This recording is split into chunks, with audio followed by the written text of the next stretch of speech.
మనం ఈరోజు ఇక్కడ జగన్ చేసేటువంటి అరాచకాలు పరామర్శల ముసుగులో అతను చేస్తున్నటువంటి ఈ ప్లే కార్డులు కానీ లేకపోతే ఆయన వ్యాఖ్యలు కానీ ఇవన్నీ మొన్న జరిగినటువంటి రెంటపాళ్ళలో జరిగినటువంటి ఈ విచిత్రమైనటువంటి ఆయన వ్యాఖ్యలు ఇవన్నీ కూడా మనం ఖండించడానికి ఇక్కడ సమావేశం అవడం జరిగింది.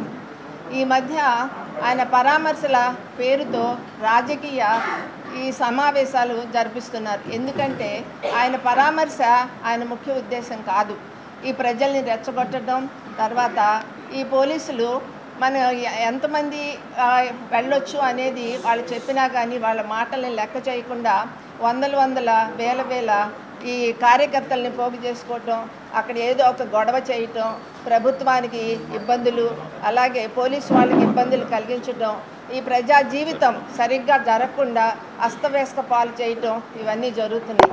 ఈ మధ్య ఇలాంటి సంఘటనలన్నీ కూడా చాలా జరిగినాయి, ఇంకా ఎక్కువగా జరుగుతున్నాయి. కాబట్టి వీటి గురించి మనం ఒకసారి మాట్లాడుకుని ఏం చెయ్యాలి, మన కమ్మ కులస్తులందరినీ అవమానించడం జరుగుతుంది. కాబట్టి మన కమ్మ కులస్తులు, కమ్మ సంఘాలు ఇవన్నీ కూడా మాట్లాడుకుని ఫ్యూచర్లో మనం ఏం చేయాలి, ఏ విధంగా వీటన్నిటినీ తిప్పి కొట్టాలి అనేది ఆలోచన చేయాలి. మనం సమావేశాలు పెట్టుకోవటం, ఈ విధంగా మాట్లాడుకోవటం వలన మనకేమీ జరగదు. మనం ఏం చేయాలి, అతను ఏ విధంగా తిప్పి కొట్టాలి అనేది ముఖ్యంగా అందరూ మాట్లాడుకుని, కమ్మ సంఘాలు అందరూ మాట్లాడుకుని చేయాల్సినటువంటి అవసరం ఉంది. ఫర్ ఎగ్జాంపుల్, మొన్న 18వ తారీఖు మొన్న గురువారం రెంటపాళ్లలో నాగమల్లేశ్వరరావు అనేటువంటి ఉప సర్పంచ్ ఎప్పుడో సంవత్సరం క్రితం చనిపోయారు. ఆయన విగ్రహం ప్రతిష్టాపన చేయటం, తర్వాత ఆ కుటుంబాన్ని పరామర్శించడం కోసం ఆయన రెంటపాళ్ళు వెళ్ళడం జరిగింది. దానిలో తప్పు లేదు, పరామర్శించవచ్చు. కానీ గోండాలు, తర్వాత బైపాక కార్యకర్తలు జుగుప్సాకరమైనటువంటి ప్లకార్డుని ప్రదర్శిస్తూ, భాష కూడా విపరీతమైనటువంటి భాషన ఉన్నటువంటి ప్లకార్డుని డైరెక్ట్గా వాళ్ళు అందరూ కూడా ప్రదర్శించడం జరిగింది. ఫర్ ఎగ్జాంపుల్, 2029లో మళ్ళీ వాళ్ళ ప్రభుత్వం, వైకాపా ప్రభుత్వం వస్తుందంట. రాగానే వాళ్ళు గంగానమ్మ తల్లి గుడిలో ఏ విధంగా అయితే కనుక తలలు నరుకుతారో అలాగే ఈ తెలుగుదేశం పార్టీ వాళ్ళందరినీ కూడా నరుకుతాము, ఎవరు వచ్చినా కానీ నరుకుతాము, రఫా అంటే నరుకుతాము అనేది ఎంత విచిత్రమైనటువంటి, అంటే వాళ్ళకి అసలు భయం లేదు.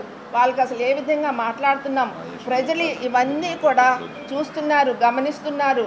అందరూ కూడా ఈ మధ్య మీడియాలో అందరూ కూడా చాలా ప్రవేశం ఉంది, అన్నీ చూస్తున్నారు. అయినప్పటికీ కూడా ఇటువంటి భాష వాడి ఈ విధంగా ప్రజల్ని రెచ్చగొడుతున్నా వాళ్ళు ఇంకా మేమే వస్తాము 2029లో అని వాళ్ళ అభిప్రాయానికి, వాళ్ళ ఆలోచనకి మనం చాలా ఆశ్చర్యపోవలసి వస్తుంది. ఇప్పటికే 11 సీట్లు ఇచ్చారు. ఈసారి అసలు 1-2 సీట్లు కూడా రావు అన్నట్టుగా రావు అని మనం అనుకుంటున్నాం. కానీ వాళ్ళు మేమే గెలుస్తాము, రాగానే అందరినీ జైల్లో పెడతాము, అందరినీ నరుకుతాము, అడ్డొచ్చిన వాళ్ళందరినీ కొట్టేస్తాము. అట్లాగే జగన్ అయితే కనుక I am declaring the war 2.0 అని కూడా ప్లకార్డులు పెట్టడం జరిగింది. ఇవన్నీ కూడా అసలు ఎందుకు చేస్తున్నారు, ఎందుకు ఇలా రెచ్చిపోతున్నారు ఈ మధ్య అనేది మనం ఆలోచించుకోవాలి.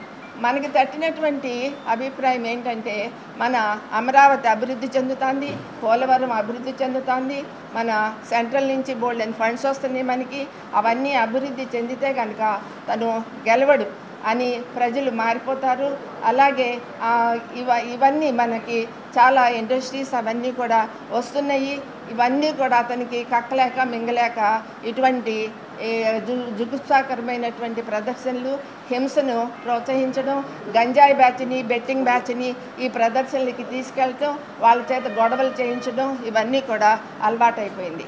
ఆ అలవాటుగా కమ్మ జాతి మీద, కమ్మ కులం మీద విపరీతమైనటువంటి ఆయనకి సదభిప్రాయం లేదు, విపరీతంగా అవమానిస్తున్నారు ఈ మధ్య. ఆయన అనుకుంటున్నారు ఈ కమ్మ వాళ్ళే, మా వైకాపా పార్టీలో కమ్మవారు ఉంటే తప్పేంటి, కమ్మవారు ఎందుకు ఉండకూడదు, ప్రభుత్వం మీద ఏదైనా వ్యతిరేకమైనటువంటి పోస్టర్ పెట్టినా లేదా వ్యతిరేకంగా మాట్లాడినా కానీ వాళ్ళని హింసించి వేధించి జైలులో పెడుతున్నారు, అలా పెట్టొచ్చా అని చెప్పి ఆయన కామెంట్ చేస్తున్నారు. అలాగే మన మాజీ మంత్రి కొడాలి నాని, అట్లాగే మాజీ ఎమ్మెల్యే వల్లభనేని వంశీ, వీళ్ళందరినీ కూడా వాళ్ళు ఏం తప్పు చేశారని చెప్పి వాళ్ళని హింసిస్తున్నారు, వేధిస్తున్నారు అని చెప్పి ఆయన ప్రశ్నిస్తున్నారు. ఊరికే వాళ్ళు చేసిన తప్పులకి వాళ్ళని జైల్లో పెడుతుంటేనే ఆయన అంత బాధపడిపోతున్నారు.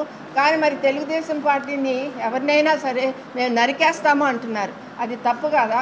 అది ఎంత తప్పు, ఆ మాట ఎంత తప్పు, అది వాళ్ళకి అర్థం కావట్లేదా? ఏ విధంగా ఎందుకు మాట్లాడుతున్నారు? ఆ విధంగా నరికేస్తాము, కొట్టేస్తాము అని చెప్పి వాళ్ళు రాగానే అవన్నీ తప్పులే. అలాగే చంద్రబాబు నాయుడు గారు రెంటపాళ్ళలో వైకాపా కార్యకర్తలు చేసినటువంటి రచ్చకి, వాళ్ళు ప్రదర్శించినటువంటి ప్లకార్డులకి, అలాగే జగన్మోహన్ రెడ్డి మాట్లాడినటువంటి మాటలకి ఆయన ఖండించారు, తీవ్రంగా ఖండించడం జరిగింది. దానికి ఆయన అంటారు తెలుగుదేశం పార్టీ వాళ్ళని నరుకుతాము అంటే తప్పేంటి? అలాగే ఈ సినిమాల్లో ఉన్నటువంటి డైలాగుల్ని ప్లకార్డుల మీద రాయిస్తే తప్పేంటి? ఈ విధంగా మాట్లాడుతుంటే అసలు ఎవరు ఏం మాట్లాడతారు, ఏ విధంగా మాట్లాడతారు? ఇవన్నీ కూడా మనం ఆలోచించుకోవాలి.